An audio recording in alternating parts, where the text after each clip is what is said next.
During a school shooting, some girls will have to hide in the bathroom to protect themselves. This event will end up leaving a mark on their lives. Will they be able to cope with the situation? Hello everyone, I am Bauer, and today I will tell you about Fallout, life afterwards. Vida got ready for school, and soon Nick, her best friend, came along. The kids stopped for a coffee, and after that, they arrived at the high school. Here Beta mentioned that after having coffee, he gets an intense urge to poop. Of course, at that moment, a guy passed by, so they both agreed they needed to find a discreet way to say poop, something like, "I need to talk to my boss, he's very angry." Anyway, soon the classes started, where Bilia received a message from her sister, a message with the number 911. Bilia immediately asked for permission to go to the bathroom, calling a frightened Amelia. The girl told her it was an emergency, she had menstruated for the first time. Upon knowing it, she calmed down. She knew it was terrible, but she shouldn't use 911 for something like that. She also asked her if she had everything she needed. "Yes," replied the girl. "I stole one from you a couple of months ago." After this, they hung up, so Beta took the opportunity to enter the bathroom where Mia was, a pretty popular girl getting ready for the day's photos. Beta told Nick by message, who said that if she managed to get tagged by her on Instagram, she would become famous. Anyway, she went and soon washed her hands, where she told Mia she was very pretty. She didn't need makeup, though suddenly, more screams and sounds of bullets were heard, so without hesitation, Vi took Mia and they ran to the bathroom. Here they quickly climbed onto the toilet so their feet wouldn't be seen, but the burst of gunfire and screams kept sounding, terrifying the girls. For a moment there was silence, but then someone entered the bathroom. At this point, Mia dropped an earring, which is why the person asked who was there. Upon hearing the girl's sob, he joined them. It wasn't the shooter, the culprit was Matt Corgan. He had blood because his brother had been shot. After a while, the police arrived and took down the subject. It had only taken 6 minutes, but for the kids, it felt like an eternity. Upon returning home, Vid was in shock, and her sister's questions didn't help. Questions like if she knew the shooter or any of the kids who died. As for her parents, they were just grateful their daughter was okay, something that wasn't entirely true. Vi was scared. By nightfall, our friend noticed that Mia had followed her on Instagram. She followed her back and then received a message with her phone number, which is why Vi greeted her. Here, Mia asked her how she was, confused. "Me too," replied Mia. Our friend also asked if she had Quinton's number. She wanted to know if her brother was okay. Mia did not have the number, but she had heard that the boy had died. They both admitted they felt scared, but Mia also felt alone. Her parents were traveling. That's why she told Vi that if she wanted to go somewhere quiet, she could visit her. After that, they said goodbye, and Vi started to sleep, waking up the next day very frightened. She had dreamed about the incident. That day Vi visited Nick. Her mother, when taking her, asked how she was, to which Vidra replied that she was fine, of course a lie. Upon arriving with Nick, the boy told her what happened. When the teacher closed the door, she thought it was a drill. Even one of her classmates wouldn't stop talking, but then the teacher shouted at her to be quiet. That's when she knew it was something real. Now she wondered why she had survived and the other kids hadn't, and that was so something could change, so those kinds of things wouldn't happen again. That's why she had spoken with a couple of people. They would start a movement. Upon returning home, Vi noticed that the shooting was still on the news. Videos had even been released. Therefore, when seeing a video of Mia dancing on Instagram, she decided to let her know she would visit. Mia was eagerly waiting for her at the door. Although when knocking, Vi pretended to peek and open it. Here Mia said that her parents were artists, which is why they traveled a lot. Our friend confessed that he had seen her dance videos. They were great. He also asked if she had nightmares. Mia replied no. To have them, she needed to sleep and she hadn't been able to. She also mentioned that Quinton's brother's funeral would be the next day. She planned to attend. She told me that she could accompany her if she wanted, which ended up happening, a gesture the boy appreciated. Here they were given a memento of the boy, something Vi kept in a box, which soon began to fill up. The victims were not few. As the days passed, Beta continued to feel fear. She was afraid in the bathtub while watching a video merely by existing. That's why, even though it was unconsciously, she ended up ignoring her sister. She preferred to be with Mia, since she felt Mia understood her. That's how she found out that her parents left her alone for so long because they trusted her. She knew she wouldn't throw parties because she didn't like them. Mia also told her that she didn't hang out with many people at school. With dance classes, she didn't have time for that, although she hadn't attended since the incident. Vi told her that even though her parents were nearby, she didn't tell them anything. She didn't want them to worry. As night fell, Vi thought Mia had fallen asleep, so she thought about leaving, although the girl told her to stay at least until she really fell asleep, something Vi accepted. After that, she went back home and called Nick on the way. She wanted to apologize for not going to his march. Mia was very upset. Nick told her not to worry. Even so, the next day, the boy asked if she wanted to go back to school with him. something she didn't feel ready for. Her mother, upon hearing this, said she supported her, but in return she had to go to the psychologist. Being there, B didn't do well, so the psychologist told her it was okay. She knew it was strange to go to therapy, but she wanted her to feel comfortable. B said it was okay, but when Anna mentioned the incident at school, the girl didn't know what responded. That is why the psychologist ended up giving her a sheet with different questions. She was supposed to take her time to answer how she felt. A little later, Quinton sent a message to B. He just wanted to thank her for going to the funeral. B asked how they were, which led them to meet. Here Quinton was very serious, which is why B hugged. It was exactly what they both needed. After this, our friend visited Mia, where they both saw Nick on the news. Their movement for safe schools was progressing. Here the girls did things together like smoking, relaxing herb. It was B's first time, so while Mia was relaxed, she couldn't stop talking. Later, the girl went back home where her mother insisted on school. She didn't want her to fall behind. She wanted to see her smile again.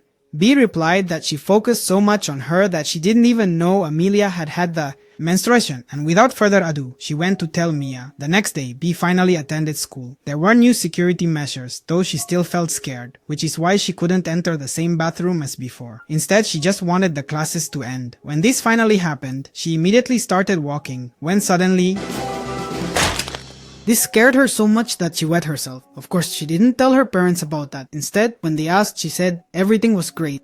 The next day, B didn't want to go through the same thing as the previous day. That's why she asked a guy for illegal substances, which made her space out during classes. While doing that, she ended up bursting a pen with her teeth. So upon tasting the ink, she asked to leave, informing Nick she needed his help. After that, she started going down the stairs like this, until Nick arrived. The guy took her out of class, and when she was okay, he took her home. Amelia, seeing her mouth like that, asked what happened, but B didn't treat her well. Instead, she went to her room where she received a video call from Quinton. The guy was calling because, while in psychedelic mode, B had sent him a message saying she was in psychedelic mode. Our friend was quite offended. Still, she took the opportunity to invite Quinton to her house to watch a movie, something the boy accepted. When telling her mother who would go, Amelia asked if he was her boyfriend. After all, he was the first straight boy that Quinton arrived, so they both started watching the movie, at least until Amelia asked if they wanted to try her slime. Quinton said yes, though B apologized. Her sister was very nosy. The guy said she was adorable, but then he received a message. He needed to leave. It was a matter familiar. B understood, however, she felt sad. That's why she went to Mia, who confessed that she had known her for a short time, but felt very comfortable with her. Mia said she felt the same, so B asked her when she had lost her virginity. The girl replied that she had not yet done so. What? But it's you. Well, she shouldn't assume anything. And you when? Asked Mia. It's obvious that no, I'm weird and everything embarrasses me.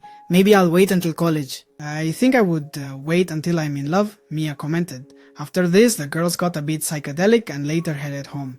Here B, while looking thoughtfully at Mia, asked her what was on her mind. The girl said she couldn't say it. What?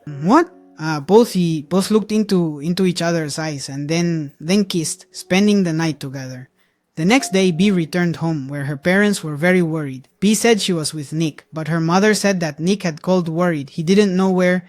B upset just went to her room, so her mother asked if she was dating someone. Our friend ended up telling her that she was with her new friend Mia. They had gotten drunk. It was everything. Later, B visited Nick, who, upset, told her he was worried about her. The last time he saw her, she was high, and when she didn't answer, he thought something very bad had happened. Maybe that she had taken her life. Besides, she wasn't even answering his calls. B said she was handling everything in her own way, but Nick told her that she wasn't. He was trying to prevent any of that from happening again, and she wasn't even trying. Upset, B left, telling everything to Quinton. Quinton said yes, he understood her, but she should know that Nick had been the face of everything. Now there was a lot of pressure on him. B also asked the guy about his brother. He said he was a fantastic person, funny, and even though it sounded crazy, he felt like he was with him. Quinton then thanked her. People didn't ask about his brother because they might think he would cry. B replied that he could talk to her whenever he wanted and kissed him without further ado. He reciprocated, though he soon pulled away. He felt he wasn't ready for something. B, embarrassed, got out of the car reading Mia's message. In it, Mia asked if B was angry with her, and B didn't respond. Instead, she went home, where her sister told her she was afraid a shooter would come to her school. B told her that wouldn't happen. The little girl then apologized. It was her fault that B almost died. She had heard that Quinton's brother had died because he was in the hallway. If it hadn't been for her, he wouldn't have had to leave the classroom. B told her it wasn't her fault. No place was safe. Then why are you mad at me? I'm not. Why do you think that? Because you don't talk to me anymore. You're never home, I know, but I'm not angry. Let me tell you something. That day we were hiding, I really thought I would die. It was the most terrifying moment of my life, and I could only think of you. That's why I sent you the message telling you that I loved you. I thought I could only send one message, so I sent it to you. You are my person. Favorite. And the next day, yeah, Bia's father took her to the mountain where the girl told him she felt empty. Bia, what you went through is something no one should experience, so it's okay.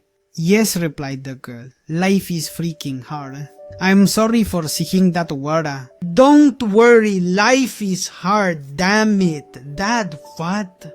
Pry it. Yes, damn it. Here they both started shouting. Life is confusing. I can't feel anything, damn it. Go to hell, Matt Corgan. I fear going to school every day. I fear taking my kids to school. I fear sleeping. I am afraid of time. I am proud of how bright and wonderful my daughter is. Don't be cheesy, Dad.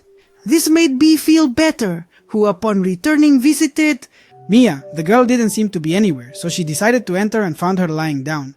Mia told her she was fine, she just wanted to sweat a little. Here Bea apologized for not responding. It was because she didn't want to ruin their friendship, something the girl understood. Mia also told her she would go back to dancing. She was afraid to go out, but she had to do it. Our friend told her it was fine, she would go see her.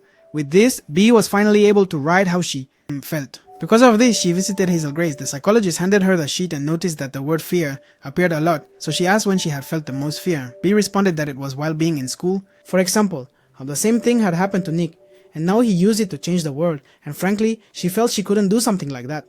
Besides, the event had ended their friendship, and what do you feel now? I feel angry. Angry because I didn't know that a guy with a gun could completely change my life in 6 minutes. He ruined so many lives, and I wonder if I survived and the others didn't, it must be for a reason. But I think about it and it's not like that. I'm having a hard time moving on. After getting all that out, Bea felt better, so when she got home, she apologized to her mother. She also told her that she had done drugs and had relations with Mia, though she told her because she trusted her and would not do it again. This left her mother confused. It was a lot to process. The next day, Bea was feeling better, so she went to the dance academy, where she sent a photo to Mia. She would wait for her to finish. Everything was fine here, although soon Bea received some news. There had just been a shooting at a school. Reaching the end of the movie.